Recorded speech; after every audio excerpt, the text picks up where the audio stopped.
विजयदशमी के दिन समर्पित की गई शमी का एक पत्ता, महादेव को अगर एक शमी का पत्ता विजयदशमी के दिन समर्पित कर दिया जाता है तो जिंदगी में कभी वैभव और धन की कमी नहीं आती। उसी तरह इस हृदय को शिव तत्व में समाहित कर कर रखना। समाहित शिव कथा कह रही है महाराज। वर्तंतु ने एक शमी पत्र से जीवन का एक आनंद बता दिया। आप भी प्रयास करो, विजयदशमी के दिन एक शमी पत्र बाबा देवादिदेव महादेव को समर्पित करो। भगवान शंकर को शमी पत्र, बेलपत्र सुख देने वाले। शरदीय नवरात्रि पूर्ण होने पर जो विजयदशमी आए, उस दशमी के दिन जो एक शमी का पत्र भूलवश भी महादेव को समर्पित कर दे, उसकी जिंदगी में कभी संपदा की कमी ना आए।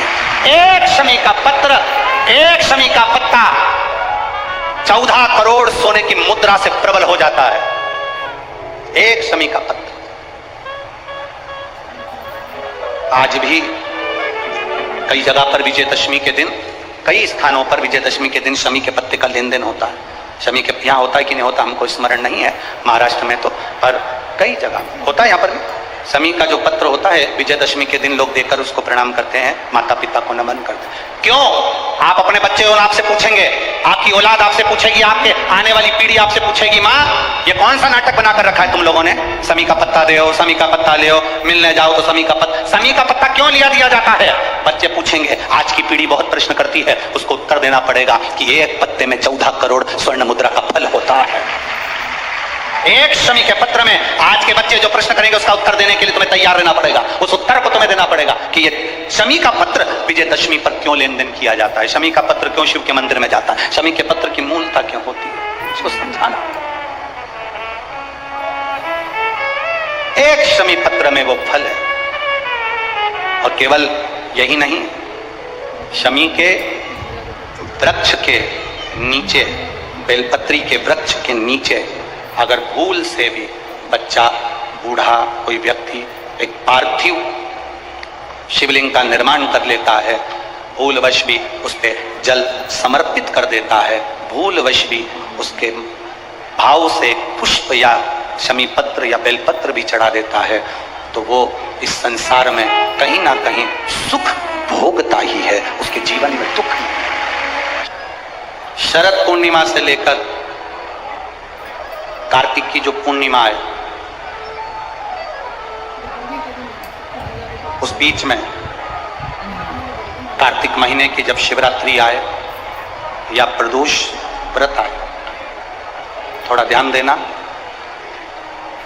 ये उन लोगों के लिए है जो 1 रुपये कमाते हैं, सवाया खर्च होता है, घर में जिनकी संपदा जुड़ती नहीं, बीमारियों में पैसा ज्यादा जाता हो, या कहीं ना कहीं तकलीफ अपनी जिंदगी में आती है, उसके लिए शिव आराधना कार्तिक महीने की थोड़ा ध्यान से श्रवण करें। कार्तिक के महीने में पूर्णिमा से पूर्णिमा के बीच में जो सोमवार पड़े, प्रदोष पड़े, शिवरात्रि पड़े, प्रयास करना। अगर बहुत कष्ट की जिंदगी चल रही हो तो शिवरात्रि, प्रदोष और जितने सोमवार पड़ रहे हो कार्तिक में 4-5 जो सोमवार पड़े, उसमें एक बेलपत्र अशोक सुंदरी वाली जगह पर और शमी पत्र देवादिदेव महादेव के ऊपर, ये 2 जगह पर अवश्य चढ़ा। 1 महीने में जितने सोमवार पड़ जाएं और प्रदोष पड़े और मासिक शिवरात्रि पड़े, उसमें अवश्य चढ़ा। बेलपत्र कहाँ चढ़ाना है? जम के बोलो जरा। अशोक सुंदरी की जगह। और शमी पत्र कहाँ चढ़ाना है? देवादिदेव महादेव के। एक बार चढ़ाकर देखो, आपके जीवन का जो आनंद है, जो अपने हृदय की कामनाएं हैं, अपने हृदय के भाव हैं। कार्तिक का जो महीना है भगवान षडानंद कार्तिकेय जी के लिए मूल है।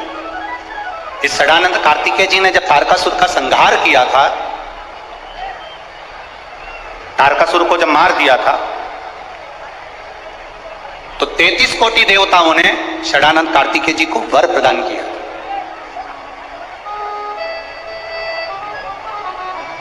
कार्तिकेय जी को वर प्राप्त हुआ। लक्ष्मी जी ने और भगवान नारायण ने षडानंद कार्तिकेय जी से कहा हे स्कंद देव, हे कार्तिक, कार्तिक के महीने में जो दीप दान करता है उसके घर में कभी संपदा की कमी नहीं आती है।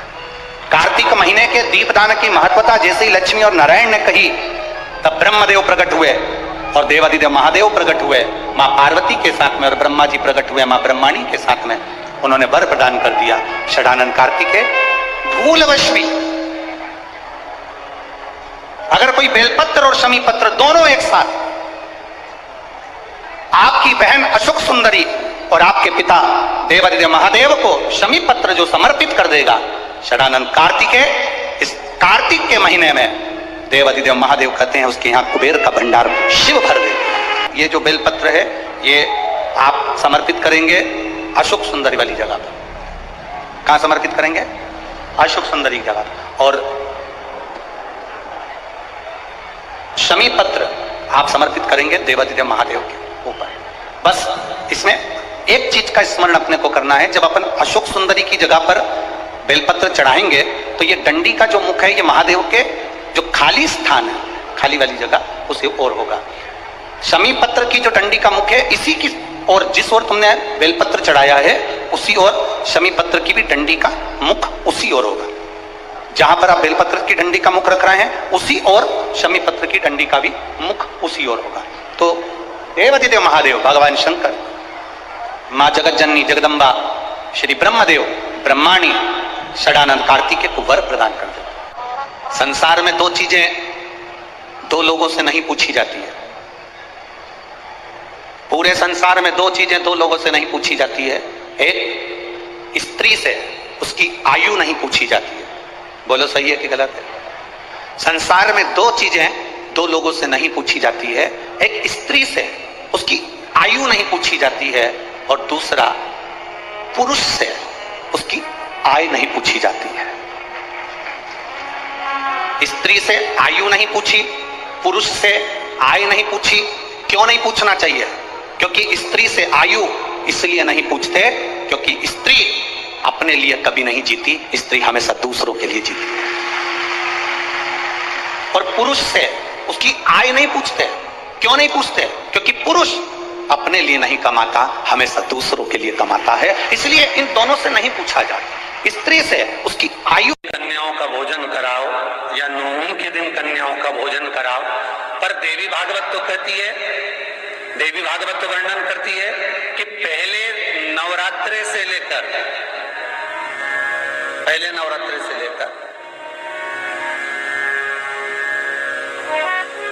नौमी तिथि तक जितने दिन देवी के होते हैं, प्रत्येक दिन में आप किसी भी दिन कन्याओं का भोजन करा सकते हो। पहली रात्रि से लेकर, पहला दिन से लेकर।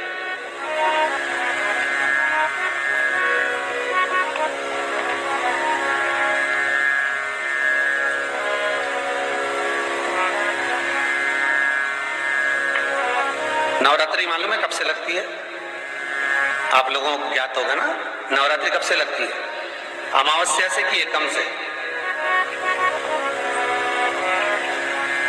अरे जितने लोग सुन रहे हो जरा बोलो तो भाव से। अमावस्या से लगती है कि एकम से लगती है? तो सब लोग कहेंगे महाराज जी पड़वा से लगती है, एकम से।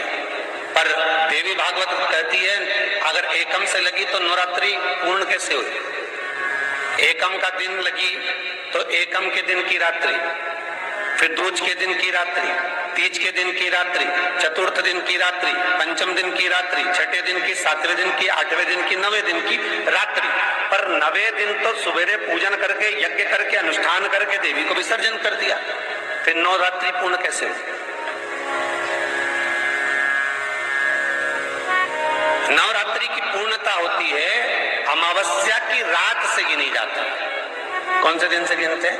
अमावस्या की रात्रि, फिर एकम की रात्रि, फिर दूज की रात्रि, ऐसे गिनते गिनते अष्टमी की रात्रि तक और नौमी के दिन सुबह तक या दोपहर तक या शाम तक, जब तक आप यज्ञ ना करें तब तक ये 9 रात्रियां पूर्ण गिनी जाती है महाराज देवी भागवत के हिसाब से।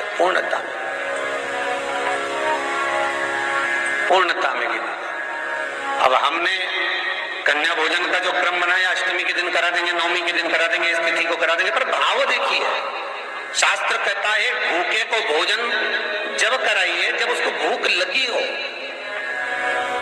और ऐसों को कराइए जिसको जरूरत पड़ रही है। जीव जीवित है, संसार में है, संसार सागर में है।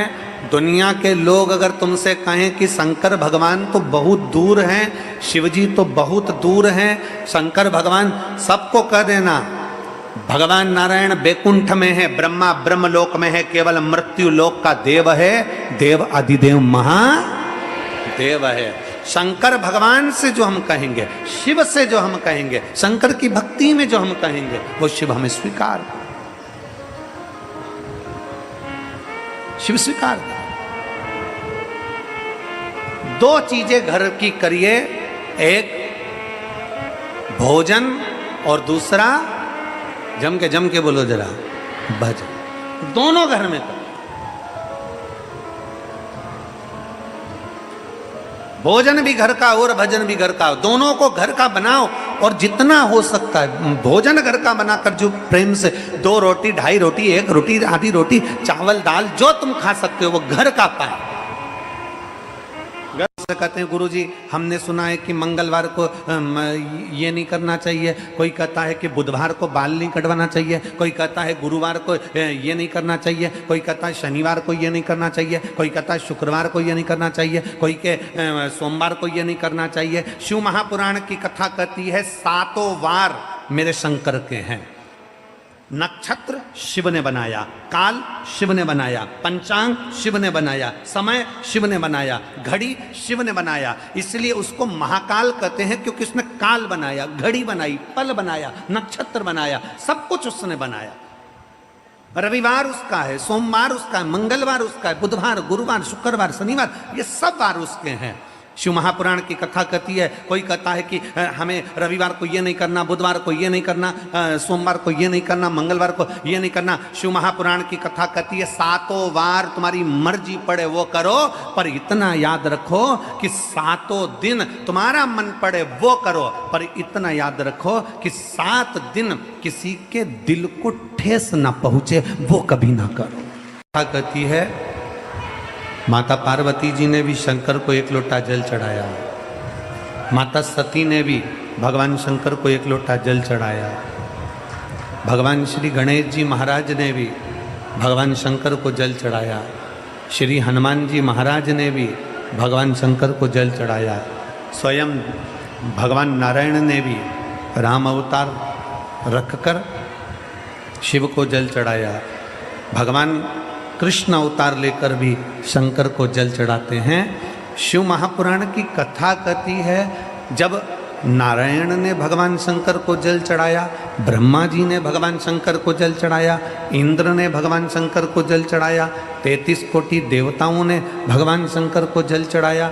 जब सबने जल चढ़ाकर अपनी मन की कामना पूरी कर ली, अपनी मनवांछित फल प्राप्त कर लिया, तो फिर मनुष्य क्यों भटके, वो भी शंकर को जल चढ़ाए और अपनी मनोकामना पूर्ण कर ले।